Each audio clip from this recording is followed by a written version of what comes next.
The cul-de-sac was a battlefield, and I was the idiot who thought moving to Willow Creek meant peace.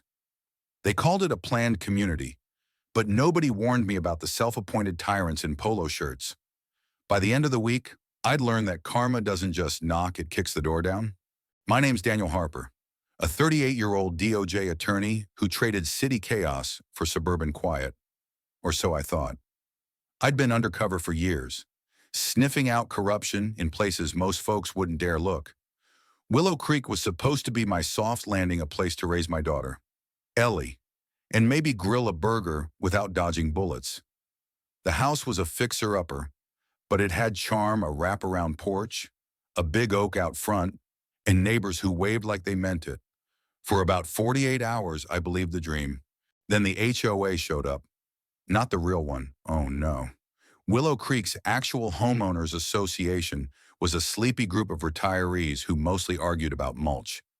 These were the fake HOA, a rogue trio led by Greg Tanner, a guy with a clipboard and a Napoleon complex.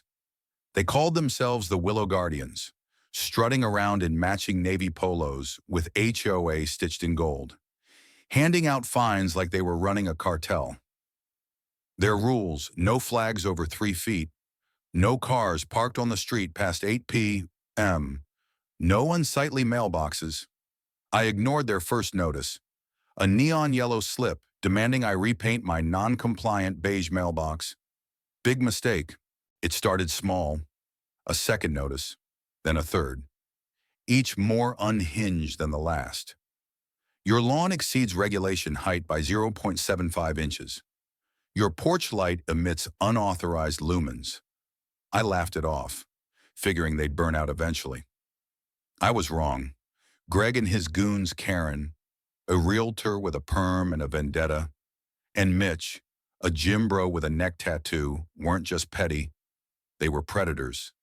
They'd fine you $500 for a cracked planter, then offer to fix it for $600. Neighbors whispered about foreclosures, families driven out when they couldn't pay. I smelled a scam, but I wasn't here to play hero. I just wanted to keep my head down. That changed on Thursday. Ellie, my 10-year-old, came home crying. Her lemonade stand, a rickety table with a hand-painted sign, had been trashed. Karen had marched over, called it an unauthorized commercial structure, and dumped Ellie's picture in the gutter. My kid's eyes were red, her little fist balled up. "Why are they so mean, Dad?" she asked. I didn't have an answer, but I had a plan. I started digging. My DOJ training kicked in, cross-referencing property records, tracing bank accounts. The Willow Guardians weren't just bullies, they were running a racket. Greg had a shell company, Creek Compliance LLC, funneling fines into offshore accounts. Karen forged signatures on official HOA documents. Mitch, he was the muscle, intimidating anyone who asked questions. I compiled a dossier, ready to tip off my contacts at the DOJ. But before I could, they made their move.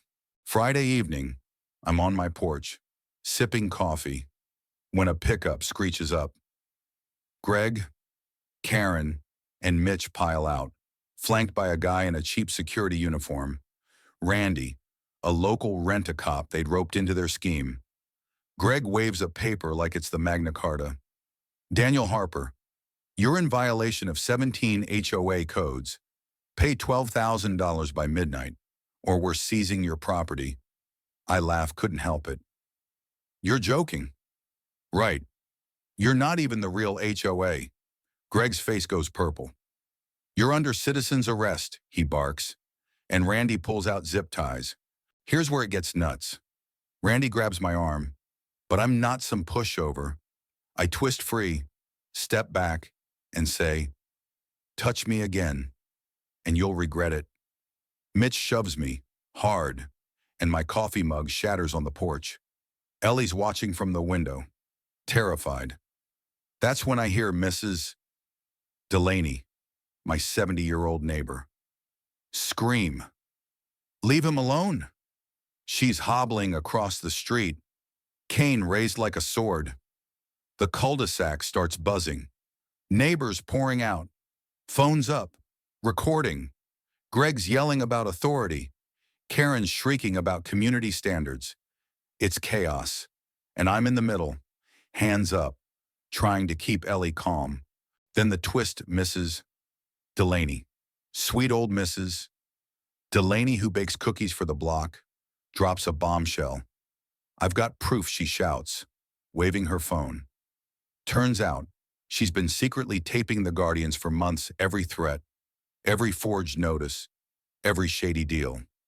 She'd sent it all to a local reporter, who was already on her way. The crowd roars and Greg's bravado cracks. He lunges for Mrs. Delaney's phone, but I step in, blocking him. That's when Mitch swings. The punch grazes my shoulder, but it's enough to light a fuse. Neighbors surge forward, shouting. Someone throws a shoe. Randy, panicking, tries to cuff me again, but the crowd's too thick. My front door takes a hit. Mitch kicks it, splintering the frame. It's a full-on riot now, and I'm yelling for everyone to back off before someone gets hurt. Ellie's sobbing inside, and I'm torn between protecting her and stopping this madness. Then dick sirens. Not one cop car, three, and not just local PD. A black SUV rolls up, and out steps my old DOJ partner, Agent Carla Ruiz. I'd tipped her off yesterday, just in case. She flashes her badge, and the Guardians freeze. Greg Tanner, Karen Wells. Mitch Brody, she says, voice like steel. You're under arrest for fraud, extortion, and impersonating an HOA. The crowd erupts in cheers. Randy drops his zip ties and bolts, but a cop tackles him in the grass. Mrs. Delaney's grinning like she just won the lottery.